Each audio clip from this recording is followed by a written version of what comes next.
Hi friends, இன்றைக்கி நம்ம வீடியோவில் என்ன பார்க்க போகிறோன்னா சிக்கன் வச்சு எப்படி ஈஸியாக சிக்கன் லாலிபாப் செய்கிறதுன்னு பார்க்க போகிறோம். வாங்க பார்க்கலாம். நான் இன்றைக்கி 4 லெக் எடுத்திருக்கேன்.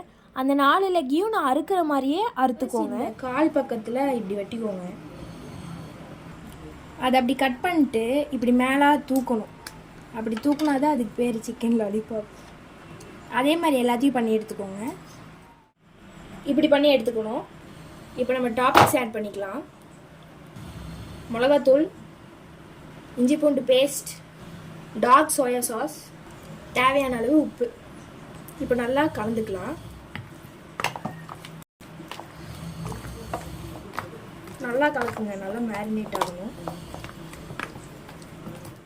இப்போ நம்ம நல்லா மேரினேட் பண்ணியாச்சு. இப்போ இதை ஒரு 30 நிமிஷம் நம்ம நல்லா ஊற வைக்கணும். 15 நிமிஷம் மேரினேட் பண்ணியாச்சு. இதுக்கப்புறம் சில மசாலாலாம் சேர்த்தணும். அதை சேர்த்ததுக்கு அப்புறம் தான் நம்ம இன்னொரு 15 நிமிஷம் நம்ம இது பண்ணணும், மேரினேட் பண்ணணும். நம்ம ஆல்ரெடி மிளகாத்தூள் போட்டோம். இப்போ கொஞ்சமாக எடுத்துக்கலாம். கார்ன்ஃப்ளவர் தேவையான அளவு, உப்பு ஆல்ரெடி போட்டங்காட்டிக்கு இப்போ கம்மியாக எடுத்துக்கோங்க. இப்போ நம்ம இதை கலக்கிக்கலாம். இப்போ நம்ம நல்லா கலக்கியாச்சு. இது இனி ஒரு 15 நிமிஷம் மேரினேட் பண்ணணும்னா 30 நிமிஷம் ஆகிடும். பண்ணிவிட்டு பார்க்கலாம். இப்போ நம்ம இஞ்சி பூண்டு கட் பண்ணிக்கலாம்.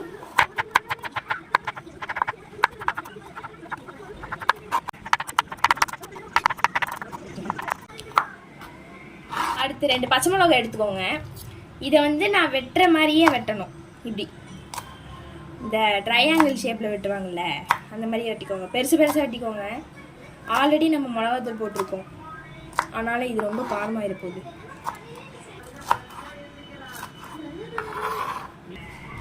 அடுத்து நம்ம ஸ்ப்ரிங் ஆனியன் பொடி பொடியாக கட் பண்ணி வச்சுக்கணும். இதுவும் போடணும். ஸ்ப்ரிங் ஆனியன் தான் மெயினே. வச்சு எண்ணெய் சூடு பண்ணிக்கலாம். எண்ணெய் ஊற்றிக்கலாம். மேரினேட் பண்ணி வச்ச சிக்கனை போட்டுக்கலாம்.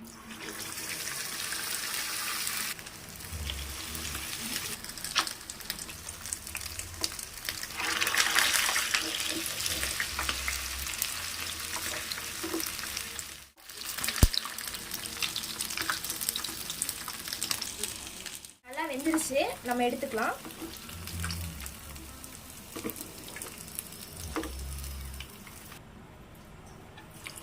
அடுத்த 2 பீஸை போட்டுக்கலாம்.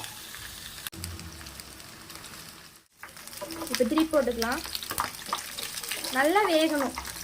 ஏன்னா நம்ம லாலிபாப்புக்கு மேலே தூக்கி விட்டுருக்கோம்ல சிக்கனை, அதனால் அது நல்லா வேகணும். இன்னும் ஒரு மாதிரி இருக்கும். இப்போ இந்த சிக்கனை பிளேட்டுக்கு ட்ரான்ஸ்ஃபர் பண்ணிக்கலாம். இப்போ பேன் வச்சு தேவையான அளவு எண்ணெய் ஊற்றிக்கலாம். இஞ்சி பூண்டு போட்டுக்கலாம். இது நல்லா வதங்கினதுக்கப்புறம் நம்ம சாஸ் ஊற்றணும். ரெட் சில்லி சாஸ் ஊற்றிக்கலாம்.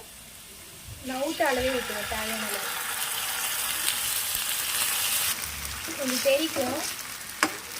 இந்த மாதிரி வந்ததுக்கப்புறம் நம்ம பச்சை மிளகாவும் ஸ்ப்ரிங் ஆனியன் கட் பண்ணி வச்சுருந்தோம்ல, அது 2 போடணும்.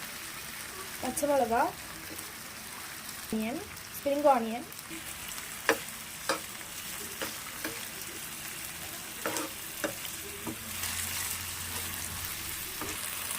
அடுத்து நம்ம டார்க் சோயா சாஸ் ஊற்றிக்கலாம். லைட்டாக ஊற்றின போதும்.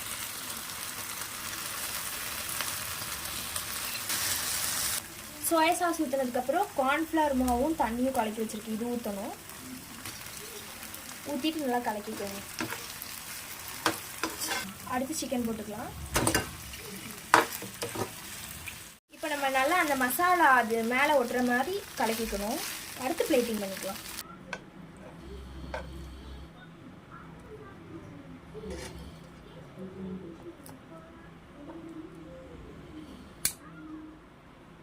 வெள்ளை எள் இருக்குல்ல, வெள்ளை எள் மேலே தூவி விட்டுட்டு ஸ்ப்ரிங் ஆனியன் தூவி விட்டால் அவ்வளோதான், நம்ம டிஷ் ரெடி.